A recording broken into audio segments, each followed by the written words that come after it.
बिस्मिल्लाहिर्रहमानिर्रहीम। अल्हम्दुलिल्लाहि नहमदुहु व नस्तईनुहु व नस्तगफिरुहु व नु'मिनु बिही व नतवक्कलु अलैहि व नऊज़ु बिल्लाहि मिन शुरूरि अनफुसिना व मिन सय्यिआति अमालिना मन यहदिहिल्लाहु फला मुदिल्ल लहु व मन युद्लिलहु फला हादिय लहु व नशहदु अन ला इलाहा इल्लल्लाहु वहदहु ला शरीका लहु व नशहदु अन्न सय्यिदना व मौलाना मुहम्मदन अब्दुहु व रसूलुहु सल्लल्लाहु तबारक व तआला अलैहि व अला आलिहि व सहबिहि व बारक व सल्लम तस्लीमन कसीरन कसीरा। अम्मा बअद फ़अऊज़ु बिल्लाहि मिनश शैतानिर रजीम। बिस्मिल्लाहिर रहमानिर रहीम। मा कान मुहम्मदुन अबा अहदिम मिन रिजालिकुम वलाकिन रसूलल्लाहि व खातमुन नबिय्यीन। सदक़ल्लाहुल अलिय्युल अज़ीम। मोहतरम उलमाए किराम, बुजुर्गान मिल्लत, नौजवान भाइयों, अज़ीज़ बच्चों, आप हजरात देर से इस अज़ीमुश्शान इज्तिमा में उलमाए किराम और मशाइख़ इज़ाम की ज़ुबानी मसले तहफ़्फ़ुज़ ख़त्म नबुव्वत से मुताल्लिक़ ख़िताबात समाअत फरमा रहे हैं। ये मसला अक़ीदे ख़त्म नबुव्वत कितना अहम है और इस्लामी अक़ायद के अंदर इसकी कितनी बुनियादी हैसियत है, इंशाअल्लाह ये बात आपके सामने वाज़े हो चुकी होगी। और अब इस बात में किसी दर्जे में भी शक व शुबा की गुंजाइश नहीं है कि जिस तरह ला इलाहा इल्लल्लाह और अशहदु अल्ला इलाहा इल्लल्लाह का इकरार करने का मतलब सिर्फ ये नहीं है कि हम अल्लाह को माबूद मान लें, बल्कि उसके साथ ये भी ज़रूरी है कि अल्लाह को माबूद माने और अल्लाह के अलावा किसी के भी माबूद होने की नफ़ी करें। ये कलमे का पहला जुज़ है। इसी तरह कलमा शहादत का जो दूसरा हिस्सा है, अशहदु अन्न मुहम्मदन रसूलुल्लाह या अशहदु अन्न मुहम्मदन अब्दुहु व रसूलुहु, ये इकरार भी उस वक्त तक मुकम्मल नहीं होगा, काबिल एतबार नहीं होगा, अल्लाह ताला के यहाँ काबिल कबूल नहीं होगा जब तक कि नबी करीम सल्लल्लाहु ताला अलैहि वसल्लम की रिसालत की गवाही देने के साथ साथ उतने ही यकीन के साथ इस बात की भी गवाही न दी जाए कि आपके बाद अब दुनिया में कोई नया नबी नहीं आ सकता। तो रिसालत के इकरार के साथ ख़त्म नबुव्वत का इकरार भी ईमान की बुनियाद के अंदर शामिल है। और रसूल नबी करीम सल्लल्लाहु अलैहि वसल्लम ने अपनी हयात पाक में ही इस बात का ऐलान फरमा दिया था कि मेरे बाद बहुत से दज्जाल और झूठे मुद्दईयान नबुव्वत पैदा होंगे, जिसने फरमाया था कि 30 बड़े दज्जाल होंगे। और आपको मालूम है कि नबी करीम सल्लल्लाहु अलैहि वसल्लम की वफ़ात के बाद तरह तरह के फितने दुनिया में पैदा हुए, लेकिन अक़ीदा ख़त्म नबुव्वत पर डाका डालने वाला फितना नबी करीम सल्लल्लाहु अलैहि वसल्लम की हयात तय्यबा के आखिरी दौर में शुरू हो चुका था। चुनांचे 2 मुद्दईयान नबुव्वत अस्वद अनसी और मुसलमा कज़्ज़ाब ये रसूलुल्लाह सल्लल्लाहु अलैहि वसल्लम की हयाती के अंदर ज़ाहिर हुए। अस्वद अनसी का तो ख़ात्मा हो गया रसूलुल्लाह सल्लल्लाहु अलैहि वसल्लम के मरज़ वफ़ात में। आपके पास ये खुशखबरी आ गई कि वो झूठे मुद्दई नबुव्वत का काम तमाम हो गया। लेकिन हुज़ूर सल्लल्लाहु अलैहि वसल्लम की वफ़ात के बाद मुसलमा कज़्ज़ाब जो कबीला यमामा का सरदार था, उसने फिर से सर उठाया और झूठी नबुव्वत का दावा किया। उसका मुकाबला किया हज़रत सिद्दीक़ अकबर रज़ी अल्लाह ताला अन्हु ने सहाबा किराम की जमात के साथ, और वही हज़रत वहशी रज़ी अल्लाह ताला अन्हु जिन्होंने ग़ज़वा उहुद के अंदर नबी करीम सल्लल्लाहु अलैहि वसल्लम के चचा हज़रत हमज़ा रज़ी अल्लाह ताला अन्हु को शहीद किया था और फिर इस्लाम के दामन में उनको पनाह मिली है, उन्होंने उसका कफ़ारा इस तरह अदा किया कि अपनी उसी हरबा से उस झूठे मुद्दई नबूवत मुसलमा कज़्ज़ाब का काम तमाम किया। तो ये इस्लाम में रसूलुल्लाह सल्लल्लाहु अलैहि वसल्लम के वफ़ात के बाद जो सबसे पहला फितना पैदा हुआ है वो ये मुसलमा कज़्ज़ाब का, और बल्कि आपकी हयाती में उसका आगाज़ हो गया था। और सिद्दीक़ अकबर रज़ी अल्लाह ताला अन्हु को जो सबसे पहला मारका इख्तियार करना पड़ा है, मुकाबला करना पड़ा है, वो एक तरफ झूठे मुद्दई नबूवत मुसलमा कज़्ज़ाब से मुकाबला है, और दूसरी तरफ मुनकिरीन ज़कात, जिन्होंने रसूलुल्लाह सल्लल्लाहु अलैहि वसल्लम के वफ़ात के बाद ज़कात देने से इनकार कर दिया था। मेरे भाइयों बुज़ुर्गों, मैं ये बतलाना चाहता हूँ कि ये मसला हमारे ईमान की हिफाजत के लिए कितना अहम है।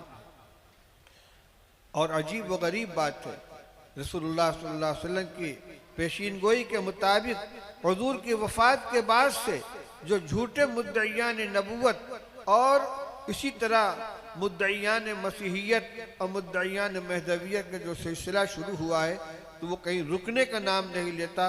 दुनिया के मुख्तलिफ खित्तों के अंदर महदवियत का दावा करने वाले और मसीहियत का दावा करने वाले मुतअद्दिद ज़मानों में पैदा होते रहे हैं और आज भी पैदा हो रहे हैं। इस वक्त हिंदुस्तान में जो नया फितना उभरा हुआ है और बहुत से भोले भाले लोग उसका शिकार हो रहे हैं, वो शकील बिन हनीफ का फितना है। यकीनन उसका तज़किरा आपके सामने आ चुका होगा, और बिल्कुल ये मिर्ज़ा ग़ुलाम अहमद क़ादियानी के नक्श कदम पे चल रहा है। मिर्ज़ा ने भी पहले मेहदी होने का दावा किया था, फिर मसीह होने का दावा किया था, और आखिरकार खुलकर नबूवत का दावा कर बैठा। वही रास्ता इसने अख्तियार किया है, महदवियत का भी दावा किया, और फिर अब कहता है कि मैं महदी भी हूँ और मैं मसीह भी हूँ, जिसकी पेशीन गोई की है रसूलुल्लाह सल्लल्लाहु अलैहि वसल्लम ने। और क्या अजब कि कुछ वक्त गुजरने के बाद वो बराह रास्त नबूवत का दावा कर ले। मैंने कहा कि ये बिल्कुल उसी रास्ते पर चल रहा है। एक बात आपके इल्म में ये भी आनी चाहिए कि मिर्ज़ा ग़ुलाम अहमद क़ादियानी के सिलसिले में हमारे अकाबिर ने जो काम किया है, तो उसमें मिर्ज़ा के मुग़ल्लज़ात को, उसकी अय्याशियों को, उसकी ज़िंदगी के तारीक पहलुओं को, उसकी गंदी ज़िंदगी को भी लोगों के सामने उजागर किया था।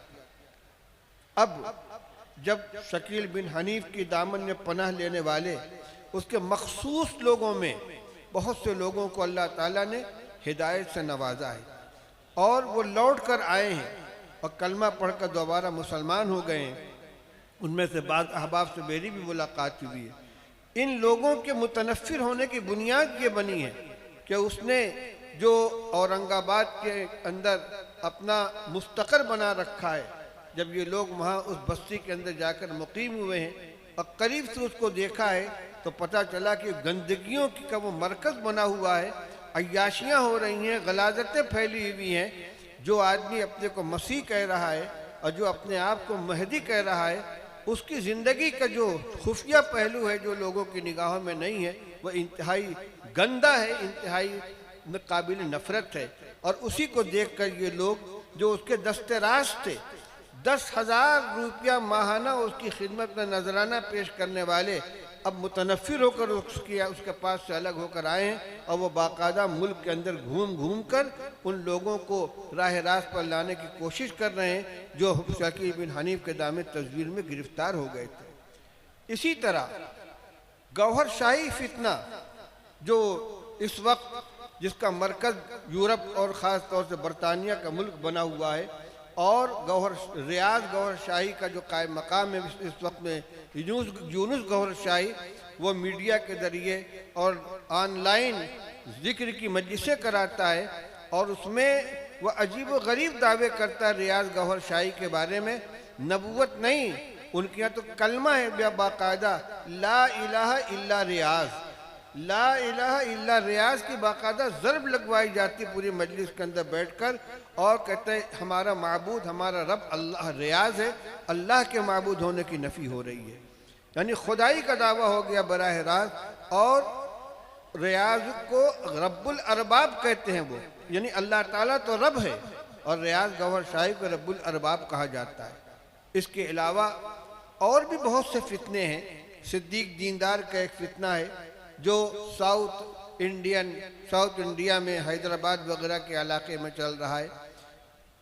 पड़ोस के मुल्क में गामिदियत का फितना है, इसी तरह परवेजियत का फितना है। ये सब के सब इस्लाम की रूह से मुतसादिम है। कुछ वो हैं कि जिनका मानने वाला बराह रास्त ईमान से खारिज होकर मुर्तद करार दिया जाता है, और बहरहाल वो जो उसके नीचे भी जो हैं वो गुमराही का शिकार है।